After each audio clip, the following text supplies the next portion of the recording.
జై శ్రీరామ్. నమస్కారం అండి. 2025 సంవత్సరంలో శని గ్రహ మార్పు అనేది జరుగుతున్నది. 2025 మార్చ్ 29వ తేదీ నుంచి శని కుంభరాశి నుంచి మీనరాశికి వెళ్ళి సంచారాన్ని ప్రారంభం చేస్తున్నారు. ఏదైతే శని గ్రహ మార్పు మీనరాశిలో సంచారం జరుగుతున్నదో ఈ 2.5 సంవత్సరాల పాటు ద్వాదశ రాశుల వాళ్ళకి ఎలాంటి ఫలితాలు రాబోతున్నాయో తెలుసుకుందాం. ముఖ్యంగా దానికన్నా ముందు శని గ్రహం గురించి కొన్ని విషయాలు మీకు చెప్తాను. ఎందుకంటే మీరు అర్థం చేసుకోవాలి అనే ఉద్దేశంతో దీన్ని ఎవరు కూడా సోది అని అనుకోవద్దు.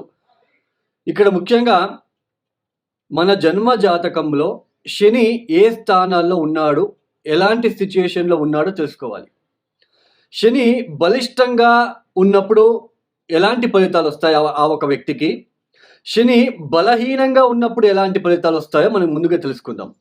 శని ఒక వ్యక్తి జాతకంలో బలిష్టంగా ఉన్నప్పుడు, శని అంటే ఏంటి, శని గ్రహం అంటే ఏంటి, సమాజంలో ఉన్న ఒక మనకంటూ సమాజంలో ఒక గుర్తింపు ఉంది, సమాజంలో మంచి స్టేటస్లో ఉంటున్నాము, మంచి జాబు, అటు రాజకీయంలో కావచ్చు, అటు ఏదైనా బిజినెస్ వైజ్ కావచ్చు, మనం మంచి పొజిషన్లో ఉన్నాము అంటే దానికి కారణం శని గ్రహం. పెద్ద పెద్ద మేనేజర్లు, పెద్ద పెద్ద పొలిటీషియన్స్కి అందరికీ కూడా శని గ్రహం ప్రముఖమైన పాత్ర అనేది వస్తుంది. ఇక్కడ ఎందుకు అంటే మన కింద ఉన్న వాళ్ళందరూ మన మాట వినాలి అంటే అది అక్కడ శని గ్రహం చాలా బలిష్టంగా ఉండాలి. శని ఎవరి జాతకంలో బలిష్టంగా ఉంటాడో అలాంటి వ్యక్తికి ఆత్మవిశ్వాసం ఎక్కువగా ఉంటుంది. తర్వాత భయం అనేది ఉండదు. సమాజంలో మంచి గుర్తింపు, పేరు ప్రఖ్యాతులు అనేది వస్తూ ఉంటాయి. తర్వాత ముఖ్యంగా ఈ ఒక జాబ్లో మెయిన్ కర్మకారకుడు, వృత్తికారకుడు శని బలిష్టంగా ఉన్న వ్యక్తి జాతకులకి ఉద్యోగం విషయంలో ఎటువంటి ఇబ్బందులు ఉండవు. తర్వాత సమాజంలో కీర్తి ప్రతిష్టలు ఎక్కువ అవుతూ ఉంటాయి రోజు రోజుకి కూడా. శని బలిష్టంగా ఉన్నప్పుడు ఇలాంటి మెయిన్ ఆత్మవిశ్వాసం, కాన్ఫిడెన్స్ అని అంటాం. దానికి రీజన్ ఎవరు అంటే శని గ్రహం. అదే శని బలహీనంగా ఉన్న జాతకులు, శని బలహీనంగా ఉన్నప్పుడు ఆ వ్యక్తి ఎలాంటి సిచ్యుయేషన్ ఫేస్ చేస్తాడు, ఆత్మవిశ్వాసం ఉండదు, చుట్టూ భయం అనేది ఉంటుంది, సంఘంలో గౌరవ మర్యాదలకి హాని కలుగుతూ ఉంటుంది. తర్వాత వృత్తి వ్యాపారంలో అభివృద్ధి లేకపోవడము, ఏ చిన్న వృత్తి చేసుకుంటూ లైఫ్ని లీడ్ చేయవలసిన ప్రమేయము, సరైన ఉద్యోగ అవకాశం లేకుండా ఉండడము, ఇలాంటివన్నీ కూడా శని బలహీనంగా ఉన్నప్పుడు జరుగుతాయి. ఆ వ్యక్తి అంటే ఆ దశ వచ్చినప్పుడు, లేదా శని ఏ స్థానాల్లో ఉన్నాడు మీరు ఒకసారి చూడండి. ఇప్పుడు మీనరాశికి వెళ్ళి సంచారాన్ని ప్రారంభం చేస్తున్నారు శని గ్రహం. మీనరాశిలో అష్టకవర్గ బిందువులు ఎన్ని ఇచ్చారో చూసుకోవాలి. అష్టకవర్గ బిందువులు చాలా ఇంపార్టెంట్. ఇప్పుడు కొంతమంది చెప్తూ ఉంటారు, ఇప్పుడు మీరు కామెంట్స్ కూడా చేస్తూ ఉంటారు, ఇప్పుడు ఈ రాశికి లాభశని, లాభగురు, అద్భుతంగా ఫలితాలు వస్తాయి, కోట్లు సంపాదిస్తారని తమ్నెల్ చూసి మీరు వెళ్ళి చూస్తూ ఉంటారు. బట్ అక్కడ మీరు కింద రాస్తూ ఉంటారు మీరు చెప్పినట్లు జరగట్లేదని. ఎందుకు? గోచారం వేరు, జన్మజాతకం వేరు. ఎలా మ్యాచ్ చేసుకోవాలి గోచారానికి, జాతకానికి? ఇప్పుడు మీకు ఒక ఎగ్జాంపుల్ ఇస్తాను. ఇప్పుడు మీకు తెలుసు ఆల్రెడీ ఏలనాటి శని, అర్ధాష్టమ శని, పంచమ శని, అష్టమ శని అని ఈ ఒక జన్మరాశి నుంచి, అంటే చంద్రుడు ఏ రాశిలో ఉంటాడో అది మనకి జన్మరాశి. ఆ జన్మరాశి నుంచి వ్యయస్థానానికి వచ్చినప్పుడు మనకి ఏళ్ళనాటి శని ప్రారంభం. ఏళ్ళనాటి శని అంటే 7.5 సంవత్సరాల పాటు ఉంటుంది. ఇక్కడ వ్యయస్థానంలో 2.5 సంవత్సరాలు, జన్మరాశికి వచ్చినప్పుడు 2.5 సంవత్సరాలు, ద్వితీయానికి జన్మరాశి నుంచి నెక్స్ట్ హౌస్ ద్వితీయానికి వచ్చినప్పుడు 2.5 సంవత్సరాలు, ఇలా 7.5 సంవత్సరాలు. అర్ధాష్టమ శని అంటే జన్మరాశి నుంచి చతుర్థ భావానికి శని సంచారం చేసేటప్పుడు దాన్ని అర్ధాష్టమ శని అంటాం. పంచమ శని చంద్రుడున్న రాశి నుంచి పంచమ స్థానానికి వచ్చినప్పుడు దాన్ని పంచమ శని అంటాం. ఇలాంటి ఒక సిచ్యుయేషన్ ఉన్నప్పుడు ఇప్పుడు మీకు మీనరాశికి వెళ్ళి శని సంచారం ప్రారంభం చేస్తున్నారు. మీ జాతకంలో మీనరాశిలో శని ఎన్ని అష్టకవర్గ బిందులు ఇచ్చారో చూసుకోవాలి.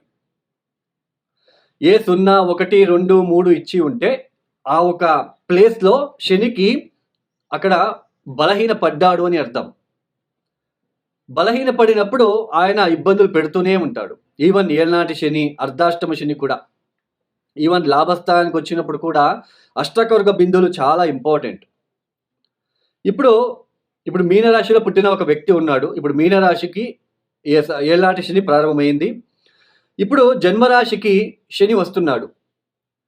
ఇప్పుడు గనక మీనరాశిలో పుట్టిన ఏదైనా జాతకులకి శని మహాదశనే జరుగుతూ ఉంటే ఒకవేళ చంద్ర మహాదశ జరుగుతూ ఉంటే వాళ్ళకి ఇది తీవ్రమైన కష్టాలకి గురి చేస్తుంది. అంటే తీవ్రమైన కష్టాలు, బాధ ఎక్కువ అవుతూ ఉంటాయి.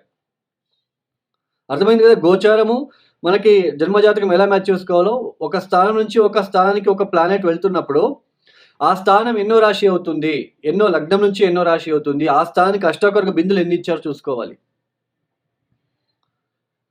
అష్టకవర్గ బిందులు చాలా ఇంపార్టెంట్. తర్వాత ఇప్పుడు శని మీనరాశికి వెళ్తున్నాడు, సంచారాన్ని ప్రారంభం చేస్తున్నారు. అక్కడ శనికి శత్రుగ్రహాలు ఏమైనా ఉన్నారా చూసుకోవాలి. శనికి శత్రుగ్రహాలు ఎవరెవరు? సూర్య, కుజ, కేతు అక్కడ ఏమైనా ఉన్నారా చూసుకోవాలి. ఏళ్నాటి శని, అర్ధాష్టమ శని, పంచమ శని జరిగేటప్పుడు ఒక్కొక్క ఇంటికి వచ్చినప్పుడు ఒక్కొక్కలాగా ఫలితాలు. పంచమ శని అంటే పంచమానికి వచ్చినప్పుడు దాన్ని పంచమ శని అంటాం. సామాన్యంగా కర్మకారకుడు పంచమానికి వచ్చినప్పుడు బుద్ధిశక్తి, ఆలోచన విధానం. పంచమ స్థానం అంటే ఏంటి? బుద్ధిశక్తి, ఆలోచన విధానము, సంతానము, మన అభిరుచి. అలాంటి స్థానానికి వచ్చినప్పుడు ఎలాంటి మనకి ఆలోచన ఇస్తాడు శనిదేవుడు అంటే, కష్టపడి పని చేయడం ఎందుకు, షార్ట్ కట్లో వెళ్ళిపోదాం, జూజాడము, బెట్టింగ్లు, ఇన్వెస్ట్మెంట్ చేసి డబ్బులు నష్టపోవడం లాంటిది. అక్కడ అలాంటి సిచ్యువేషన్ ఏర్పడుతుంది. ఒక్కొక్క ఇంటికి వచ్చినప్పుడు ఒక్కొక్క లాగా ఫలితాలు అనేది వస్తూ ఉంటాయి. అన్నీ కూడా ఒకేలాగా ఉండవు. ఈ సమయంలో కూడా పరిహారాలు చాలా ఇంపార్టెంట్ అండి. జంప్ స్టోన్ వేసుకోవడము, నీలమణి జంప్ స్టోన్ వేసుకోగానే పంచమ శని, అర్ధాష్టమ శని ఇబ్బందులు తగ్గుతాయి అని నమ్మడము. తర్వాత నల్ల బట్టలు వేసుకోండి అని చెప్తూ ఉంటారు కొంతమంది. శని ఇబ్బంది పెట్టడానికి వచ్చినప్పుడు ఆయన వస్తువులు ఎందుకు వేసుకోవాలి అండి? అందులోన జంప్ స్టోన్ అంటే అంత మంచి ఫలితాలు వస్తాయి అని మాత్రం అనుకోవద్దు. ఒక జంప్ స్టోన్ ధరించగానే మనకి అంతా కర్మ నుంచి బయటపడతాము. This is fake sentence. Jump stone వేసుకోగానే మనకి ఉద్యోగాలు వస్తాయి, ఫేక్. మనకి ఇదే ఎందుకంటే మనము అతి ఆశ ఎక్కువైపోయింది. మనలో అతి ఆశ ఎక్కువైపోయి తొందరగా కర్మ నుంచి బయటపడాలి, లేదా తొందరగా నేను శ్రీమంతుడైపోవాలి అని అక్కడ నష్టపోతూ ఉన్నారు ప్రజలు. జంప్ స్టోన్ వేసుకోగానే అన్నీ అయిపోతాయి, మంచి ఫలితాలు వచ్చేస్తాయి. This is wrong sentence. ఎప్పుడు గుర్తుపెట్టుకోండి. మన కర్మానుసారంగా మనకి ఏదైనా దశాభుక్తి జరుగుతున్నప్పుడు మనమే కష్టపడి వేల కొద్ది చిన్న చిన్న పరిహారాలు ఉన్నాయండి, వాటిని చేసుకుంటూ వెళ్ళాలి. అప్పుడే దాని నుంచి బయటపడతాం. సరే, ద్వాదశ రాశుల వాళ్ళకి ఎలా ఉంటుంది, ఎలాంటి ఫలితాలు వస్తాయో మనము ఒక్కొక్కటే ఇండివిజువల్గా తెలుసుకుంటూ వెళ్దాం. ఇక తదుపరి రాశి సింహరాశి. ఈ సింహరాశి వాళ్ళకి 2025 సంవత్సరంలో మార్చి మాసంలో మారబోతున్న శని వలన ఎలాంటి ఫలితాలు రాబోతున్నాయో తెలుసుకుందాం. చూడండి, ఈ ఒక శని గ్రహం అనేది ఇప్పుడు ఈ సింహరాశి వాళ్ళకి సప్తమ స్థానంలో సంచారం జరుగుతున్నది. ఇక పైన అష్టమ స్థానానికి వెళ్తున్నాడు. అంటే అష్టమ శని అని అంటాం. చాలామంది మీరు వింటున్నారు కొన్ని యూట్యూబ్ ఛానల్లో, ఇక సింహరాశి వాళ్ళు చాలా కష్టము అది ఇది అని చెప్పేస్తున్నారు. ఇప్పుడు ఎవరికి ఎక్కువ కష్టాలు అనేది కూడా మీకు ఇప్పుడు ఎక్స్ప్లెయిన్ చేస్తాను. ఈ అష్టమ శని వలన ఎవరికి ఎక్కువ కష్టము, ఎవరు ఎక్కువ ఇబ్బందులు పడతారు. ఎందుకంటే సింహరాశిలో కొన్ని లక్షల మంది ఉంటారు ఆ పేర్లతో. అందరికీ కూడా కష్టాలేనా? ఇది బాగా గుర్తుపెట్టుకోండి. అందరికీ ఒకేలాగా ఫలితాలు ఉండవండి. వాళ్ళకంటూ ఒక జన్మజాతకం అనేది ఉంటుంది. వాళ్ళు పుట్టిన టైంకి ఆ ఒక గ్రహస్థితి ఏ స్థానాల్లో ఉన్నాయో అది వాళ్ళ జాతకంలో ఉంటున్న గ్రహస్థితి బట్టి వాళ్ళకి ఫలితాలు అనేది ఉంటుంది. ఇప్పుడు శని అష్టమ స్థానానికి వెళ్తున్నాడు సింహరాశి వాళ్ళకి. సామాన్యంగా అష్టమ స్థానానికి వెళ్ళినప్పుడు కొంచెం ఆర్థికంగా, కుటుంబపరంగా కొంచెం అన్ఎక్స్పెక్టెడ్ హెల్త్ ఇష్యూస్ రావడానికి అవకాశాలు ఉంటాయి.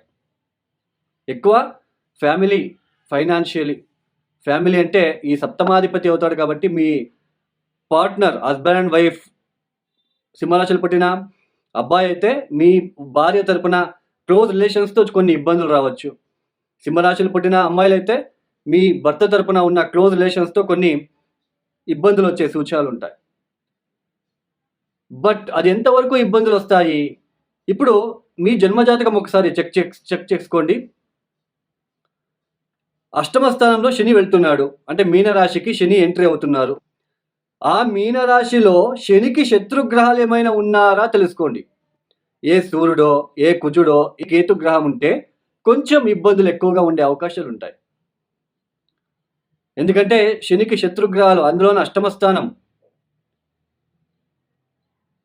సో ఇంకా కొంచెం జాగ్రత్తగా ఉండాలి. హెల్త్ రిలేటెడ్ ఇష్యూస్, ఈ ఫ్యామిలీ ఫైనాన్షియలీ ఇవన్నీ కూడా కొంచెం జాగ్రత్తగా ఉండాలి. తర్వాత శని మీ జన్మజాతకంలో మీనరాశిలో కనుక కుజుడు ఉండి అక్కడ ఇప్పుడు శని వెళ్తున్నాడు కదా సింహరాశి వాళ్ళకి, డ్రైవింగ్ చేసేటప్పుడు జాగ్రత్తగా ఉండాలి. ప్రమాదాలకి గురయ్యే సూచనలు ఉంటాయి. ఆకస్మికంగా అష్టమ స్థానం అంటే ఏంటి? సడన్ ఇన్సిడెంట్స్, ఆకస్మికంగా జరిగే విషయాలు. కొన్ని ఇతరుల ఒక ప్రాపర్టీ సంబంధించిన విషయం, సడన్గా ప్రాపర్టీ గెయిన్ అవుతుంది కదా కొంతమందికి, బికాజ్ ఆఫ్ అష్టమ స్థానంలో గ్రహం, ఏదైనా మంచి గ్రహం ఉన్నప్పుడు అలాంటి సిచ్యుయేషన్ వాళ్ళకి మంచి ఫలితాలు వస్తాయి. సో ఇప్పుడు అష్టమ స్థానంలో అక్కడ ఏదైనా గ్రహం ఉందా అని చూసుకోండి. ఒకవేళ అక్కడ ఏ గ్రహము లేదు, మంచిది. అష్టకర్గ బిందులు కనుక 0, 1, 2 ఇలా ఇచ్చి ఉంటే కొంచెం ఇబ్బందులు ఎక్కువగా ఉంటాయి. అదే 4, 5, 6, 7 కనుక ఉంటే పెద్దగా ఇబ్బందులు ఉండవండి. వచ్చిన వాటిని తట్టుకునే శక్తి ఇస్తాడు శనిదేవుడు. తర్వాత ఎవరికైనా సింహరాశిలో పుట్టిన వాళ్ళకి శని మహాదశ గనక, చంద్ర మహాదశ గనక జరుగుతూ ఉంటే మరీ జాగ్రత్తగా ఉండాలి. ఈ సమయంలో ర్యాష్ డ్రైవింగ్ అవాయిడ్ చేయాలి. తర్వాత ఈ షూరిటీ సంతకాలు, లేదంటే వేరే వాళ్ళ మధ్యవర్తికి, అంటే మీరు వెళ్ళి వేరే వాళ్ళకి డబ్బులు ఇప్పించడము, అలాంటివన్నీ చేయకుండా మీ పని మీరు చేసుకుంటూ వెళ్ళాలి. ఎస్పెషల్లీ మిషనరీ వర్క్ చేసేవాళ్ళు, డ్రైవర్సు, తర్వాత ఈ ఒక కన్స్ట్రక్షన్ జాబ్ చేసేవాళ్ళు చాలా జాగ్రత్తగా ఉండాలి. ప్రమాదానికి గురి అయ్యే అవకాశాలు ఉంటాయి. సో అష్టమ శని అనగానే ప్రతి ఒక్కరికి ఇలా జరుగుతుంది, this is completely fake sentence. అలా అందరికీ ఒకే విధంగా జరగదు. అందుకే ఇప్పుడు ఎగ్జాంపుల్ కూడా ఇచ్చాను, మీకు ఎక్స్ప్లెయిన్ చేశాను, మీకు అర్థమైంది అని అనుకుంటున్నాను. ఈ సమయంలో సింహరాశి వాళ్ళు ఏం చేయాలంటే ప్రతిరోజు సూర్య నమస్కారాలు, ఆదిత్య స్తోత్ర పారాయణము, తర్వాత కాలభైరవేశ్వర గాయత్రి మంత్రం, తర్వాత శనివారం కూడా కాలభైరవేశ్వరుడికి నువ్వుల అభిషేకము, తర్వాత నువ్వులు బెల్లం కలిపిన తీపి పదార్థాలని ఆవులకి, రోడ్ సైడ్ ఉన్న ఆవులకి తినిపించండి శనివారము. ఇలా చేసుకుంటూ వెళ్తుంటే ఖచ్చితంగా మంచి జరుగుతుంది. తర్వాత మహామృత్యుంజయ మంత్రాన్ని చదువుకోండి ఈ సమయంలో, ఎస్పెషల్లీ శనివారం పూట. తర్వాత ఎవరికైనా పర్సనల్ హారోస్కోప్ కన్సల్టేషన్ కావాలనుకుంటే డిస్ప్లే అవుతున్న నెంబర్కి మీరు నేరుగా కాల్ చేయండి. చాలా సింపుల్ రెమెడీసే ఉంటుంది నా దగ్గర. నేను జెమ్ స్టోన్ ప్రిఫర్ చేయను, పెద్ద పెద్ద హోమాలు ప్రిఫర్ చేయను. సింపుల్గా మీరు కష్టపడి చేసుకుంటే ఖచ్చితంగా ఈ 50 to 60% అయినా మీకు నెగిటివిటీ తగ్గుతుంది. ఈ ఒక వీడియో మీకు నచ్చితే లైక్ చేయండి, షేర్ చేయండి, సబ్స్క్రైబ్ చేసుకోండి. సర్వే జన సుఖినో భవంతు. ధన్యవాదములు. జై శ్రీరామ్.